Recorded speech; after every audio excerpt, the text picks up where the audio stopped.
আসসালামু আলাইকুম বন্ধুরা, কেমন আছেন সবাই? আশা করছি ভালো আছেন। আজকে আমরা চলে আসছি নীলাম্বরী রিসর্ট। তো আজকে আপনাদের দেখাবো নীলাম্বরী রিসর্টে কি কি আছে, তো দেখতে থাকুন।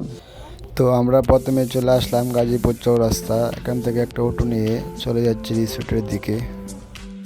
কৃষ্ণচূড়ার এক অপরূপ দৃশ্য উপভোগ করলাম। তো আমরা অবশেষে চলে আসলাম রিসর্টের গেটের সামনে। সম্পূর্ণ রিসোর্ট সিসি ক্যামেরা দ্বারা নিয়ন্ত্রিত। বিবাহ, পিকনিক ও অন্যান্য অনুষ্ঠানের বুকিং নেওয়া হয়। সুইমিং পুল জনক প্রতি 200 টাকা। ভিতরে ধূমপান সম্পূর্ণ নিষেধ। আঙ্কেল, টাকা ছাড়া কি টিকিট দেওয়া যায়? নাই। 4টা টিকিট দেন তো।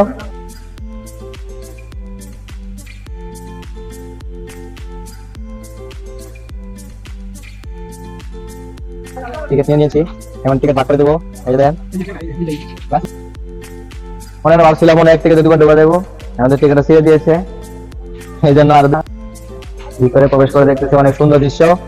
এই দৃশ্য দিয়ে আমরা উপভোগ করবো আজকে নীলাম্বরী রিসোর্টের প্রথম ধাপ। আপনারা সবাই লাইক কমেন্ট শেয়ার করেন বেশি বেশি করে, যাতে আমাদের আইডি ফলোয়ার ভালো হয়, ভিউ ভালো হয়। জীবনের মাঝে মাঝে লালসা। নীলাম্বরী রিসর্ট সুইমিং পুল অনেক সুন্দর দেখা যাচ্ছে, এই পানির রংটা অনেক গোলাগোলা দেখা যাচ্ছে, এখানে নামা যাবে না। তো আমার সাথে আছে মুরব্বী মিজান ভাই এবং শামসু ভাই। ভিডিও করতে দেন শিল্পী, চলচ্চিত্র শিল্পী জগতে আমরা চলে এসেছি।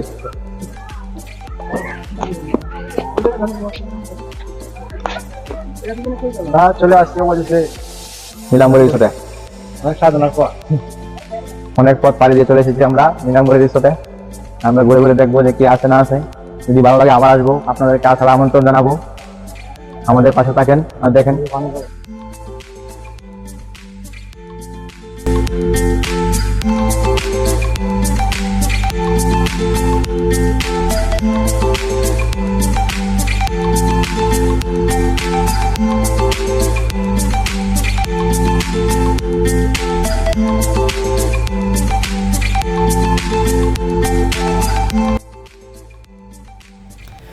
মুরব্বী এমন এক কথা বলছে এই জায়গায়, সিপাই টাকা মাইয়ারা হয়সা দিছে। এই দেন হাতে হারিকেন গোয়ায় ওয়াশ, হাতে হারিকেন গোয়ায় ওয়াশ। একবারে মজা লাগছে। মুরব্বি কি কইছ না?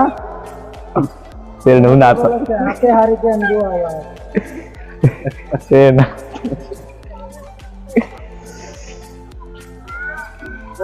সময় নিয়ে পাগল বেশে ঘুরবো নানান দেশ। তো এখন আমরা কিছুক্ষণের জন্য শৈশবে ফিরে গেলাম। তো অনেক ভালো লাগলো ওই জায়গায়। ওখানে মাইয়ারা দোল খাইতেছে, এই দিক দিয়ে আমরা দোল খাইতেছি। আহা কি শান্তি। তারপর এখান থেকে চলে আসলাম ঝর্ণার দিকে। তো এখানে অনেক রকমের মাছ আছে। তো আমাদের খিদা লাগলো, তাই আবার গেলাম খাইতে। তারপর এখান থেকে খাওয়া দাওয়া করে একটু বাইরে দাঁড়ালাম। এখানে অনেক রকমের পাখি আছে, বাঘ আছে। মুরব্বী বাঘের সাথে কি করো? তো মুরব্বী এখন পরীর বুকে মাথা রাখছে, তো চলেন ওইদিকে। তো মুরব্বী এখানে গিয়ে আমাদের মান সম্মান অর্ধেক নষ্ট করে দিল। মুরব্বী তো ছাড়তেই চায় না। তো মুরব্বী এখানে অনেক কিছুই বলছে, তো আপনাদের এগুলো না শোনাই ভালো। তারপর এখানে আমরা কিছুক্ষণ বিশ্রাম নিলাম। হাঁটতে হাঁটতে পা ব্যথা হয়ে গেছিল, তো আবার অন্যদিকে যাইব। তো দেখতে থাকেন, এখন অনেক সুন্দর একটা জায়গায় চলে যাব আমরা। এই রিসোর্টের সবচাইতে সুন্দর জায়গা আমার কাছে মনে হয়েছে যে এই জায়গাটাই। এখানে অনেক সুন্দর করে প্রকৃতিকে সাজানো হয়েছে। ওই দিকটাই দেখতে পারছেন কবুতরের ঘর, এদিকে ঝর্ণা, সবুজ প্রকৃতির মাঝে এমন একটি দৃশ্য সত্যি অসাধারণ দেখতে। তো কবুতরের জোড়া ওইদিকে বসে আছে। চিপাই চাপাই এইসব দেখা মুরব্বীর মাথা নষ্ট হয়ে গেছে এই দৃশ্যটা দেখা। তো এখন আমরা চলে আসছি গেটের সামনে। এখানে কিছুক্ষণ ছবি তুললাম, জায়গাটা অনেক সুন্দর। তো আল্লাহ হাফেজ, সবাই ভালো থাকবেন, আমাদের জন্য দোয়া করবেন, ভিডিওটি সবাই শেয়ার করে দেবেন।